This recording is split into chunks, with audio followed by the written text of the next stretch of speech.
Dans une finale de la Coupe d'Afrique des Nations féminines 2025 qui a tenu toutes ses promesses, ce samedi 26 juillet, le Nigeria a une fois de plus prouvé sa suprématie sur le continent africain en s'adjugeant son 10e titre au terme d'un match époustouflant contre le Maroc. Devant un stade olympique de Rabat incandescent et acquis à la cause des Lions de l'Atlas, les Super Falcons ont réalisé un retournement de situation mémorable, s'imposant sur le score de 3-2. La première mi-temps avait pourtant laissé entrevoir un scénario bien différent.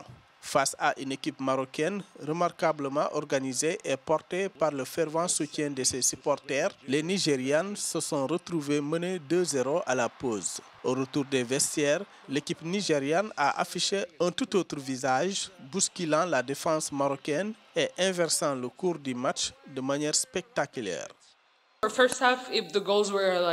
Durant la première mi-temps, nous avons concédé des buts, ce qui est regrettable, bien sûr, car cela fait partie du football. Dès notre retour des vestiaires, vous avez remarqué notre état d'esprit et notre combativité. On était convaincus qu'on allait réussir en seconde période parce que c'était une question de tout ou rien. Et ensuite, nous nous sommes unis en tant qu'équipe et puis on a fait la deuxième mi-temps et on a remporté la victoire. Du côté marocain, la déception est palpable, mais la fierté l'emporte. Jorge Vilda, l'entraîneur espagnol des Lions de l'Atlas, a tenu à exprimer sa gratitude malgré la défaite. Je tiens à exprimer ma gratitude envers mes joueuses qui ont fourni un effort considérable.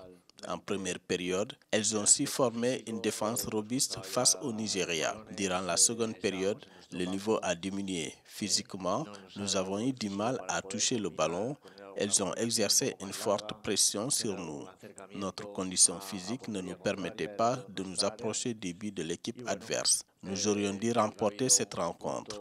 Nous avons bénéficié d'un pénalty indiscutable alors qu'il y avait encore 2 partout, mais la VAR l'a invalidé. Penalti claro a favor, pitado por la árbitro. Cette finale restera comme un moment fort du football féminin africain, soulignant la passion, le talent et la combativité des équipes. Le Nigeria, avec son 10e titre, continue d'écrire l'histoire, tandis que le Maroc, malgré la défaite, sort grandi de cette compétition mémorable.